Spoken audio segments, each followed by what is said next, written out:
दिल्ली में बम धमाके में 12 लोगों की मौत हो गई और 20 से ज्यादा लोग घायल हैं। अब इस घटना पर बाबा बागेश्वर धाम धीरेन्द्र कृष्ण शास्त्री ने भी प्रतिक्रिया दे दी है।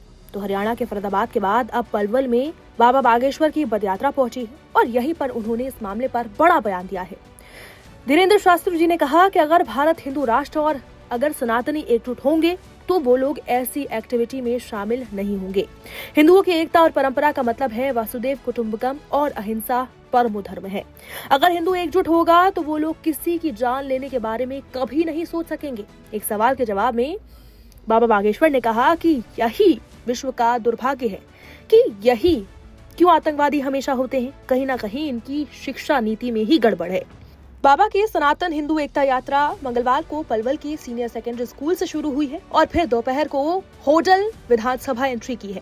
यहाँ पर गांव मित्रोल में रात्रि ठहराव उन्होंने किया है और फिर भजन कीर्तन के कार्यक्रम में वो शामिल हुए हैं। ऐसे में उन्होंने दिल्ली में हुए ब्लास्ट पर बड़ा बयान दिया है और कहा है कि हमेशा एक ही समाज के लोगों से ऐसी हरकतें क्यों कराई जाती हैं और उन्होंने कहा है कि हमेशा मुसलमान ही आखिर आतंकवादी क्यों होते हैं। छठवां दिन है इस पदयात्रा का। निर्विघ्न रूप से सामाजिक समरसता को संदेश देता हुए जगह जगह चौपालें लगाते हुए पदयात्रा बढ़ रही है।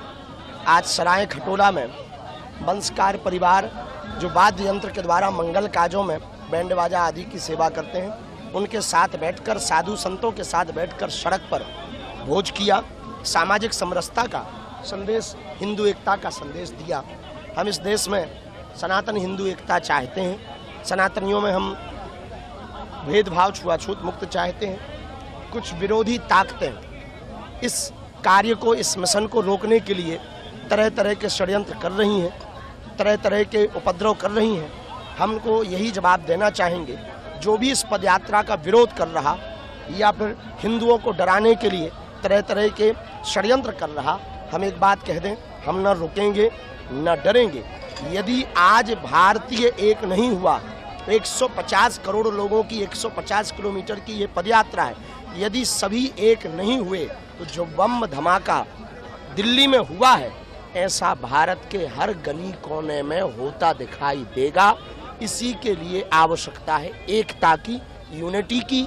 यूनिटी ही एकमात्र माध्यम है जिससे भारत में शांति, विश्व में शांति सनातन के द्वारा स्थापित की जा सकती है। इसलिए यह पदयात्रा की जा रही। अब आगे भी और पदयात्रा करेंगे।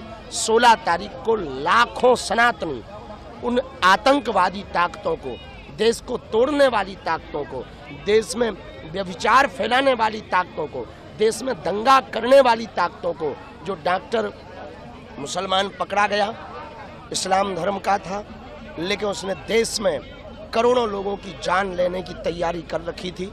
हम भारत की इंटेलिजेंट ब्यूरो, भारत की पूरी खुफिया तंत्र को धन्यवाद दे रहे हैं कि उन्होंने वो जो RDX पकड़ा, उससे कई शहर तबाह हो जाते, उससे बचा लिया।